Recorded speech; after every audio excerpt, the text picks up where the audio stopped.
Now we have the PS4, Xbox One, and PC. In 2014, which platform will have the best games for you? Over the past 7 months in the Gaming Wars playlist, we've covered the announcements, hardware chip architectures, the whole DRM and used games drama, and the final specs before launch. But I wanted to reserve this 20th episode of Gaming Wars to look at the heart and soul of every single gaming platform, and the source of most of the industry's revenues, the video games. In the same way there are many different movie genres, there are also many distinct video game genres distinguishing the unique types of gameplay that appeal to different types of gamers. Over the years, as the hardware improved, so did the quality of games and the diversity of gaming genres. Now let's cover what I think will be the top-selling games over the next year. A strong gaming platform must have something for every gamer, and since this cycle of consoles is more standardized than most previous generations, there's a healthy library of great multi-platform games that you can play on both the Xbox One and the PS4. We have the music genre, a massive multiplayer online world, and an interesting sequel RPG from BioWare built on EA's new Frostbite 3 engine. Even though the platform genre is not as popular as it once was, these games will fill that niche for the young at heart and casual gamers who just want to run and jump through obstacles solving puzzles. I grew up playing these types of games. Sports games have also come a long way. Besides more beautiful graphics and textures, EA's new gaming engine introduces better AI, more realistic physics, and a more responsive and dynamic stadium audience, improving the realism. However, the action genre includes the most popular types of games today. This large category is broken up into several subgenres. The stealth subgenre, where the players are encouraged to hide and advance undetected through the game, will benefit from the increased realism of native 1080p textures and larger worlds. The flagships include a game about an Irish hacker vigilante fighting for justice in an age of information warfare, a master thief who steals from the corrupt tyrants who are pillaging his medieval steampunk-inspired hometown. And lastly, Snake will be back in 2 games that promise to introduce a more open-world design to the series. The action role-playing genre blends elements of action and real-time gameplay to give players more direct control over their characters as they hack and slash, shoot, or race through the game. This third installment uses a new engine that hopes to improve the experience of roaming a medieval world by eliminating loading screens. This classic series will try to regain its past glory by breaking from past storylines to create a darker, more realistic place in the middle of a great war for the last remaining crystal in the world. And I'm really looking forward to introducing Sora, Riku, Donald Duck, Goofy, and Mickey Mouse to the younglings in my family. Switching gears for a second, this racing game lets you play as an undercover cop, while this motorcycle game should also be lots of fun. But during the last generation of consoles,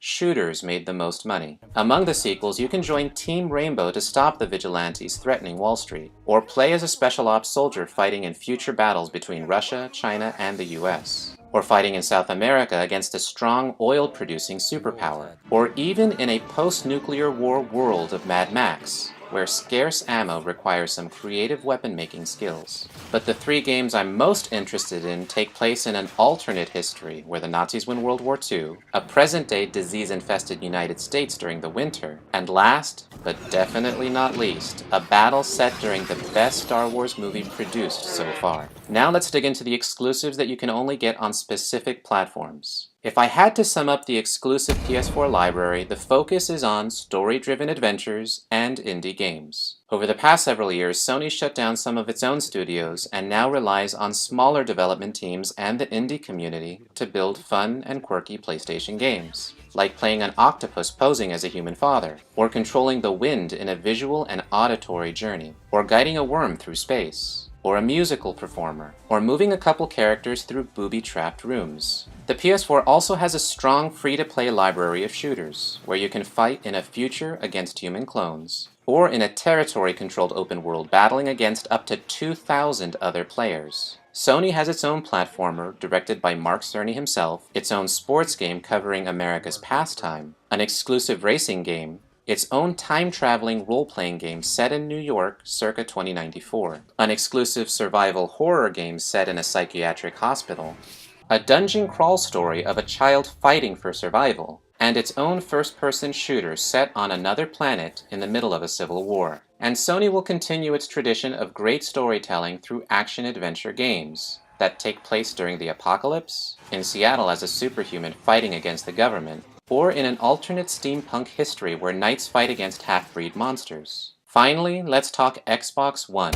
While there aren't as many Xbox exclusives, these games in development are expensive AAA productions, including this highly anticipated first-person shooter combined with mech-style robots called Titans, an action game that will coincide with a TV show where the characters can manipulate time, an episodic game where the player can travel through time to solve his wife's murder, a tedious exercise in Roman warfare but with great visuals, a prequel set in medieval Europe with monsters, and today every platform needs a zombie game. Like the PS4, the Xbox One has its own racing games with cars or motorcycles, a side-scrolling platform game starring a young kid, something to help gamers stay fit and healthy, and to satisfy the creative urges of budding game designers. But the star of the platform may be this fighting game once all the content is released. So there you have it, a bunch of great games coming to both platforms. Some great indie and story-driven games only on the PS4, and some AAA action-packed shooters and fighting games only on the Xbox One. And just a reminder, many of these games are in development and may not make it all the way to Gold Master. So what games are you looking forward to? If this video helped you, and you'd like to support the channel and buy or pre-order your next game, please check the Amazon links below and save any good deals you find to your cart. Now's the time where I personally thank all the most recent subscribers. Welcome to this channel. I always read every single comment, and thanks in advance for liking and sharing these videos on Facebook, Twitter, Google+,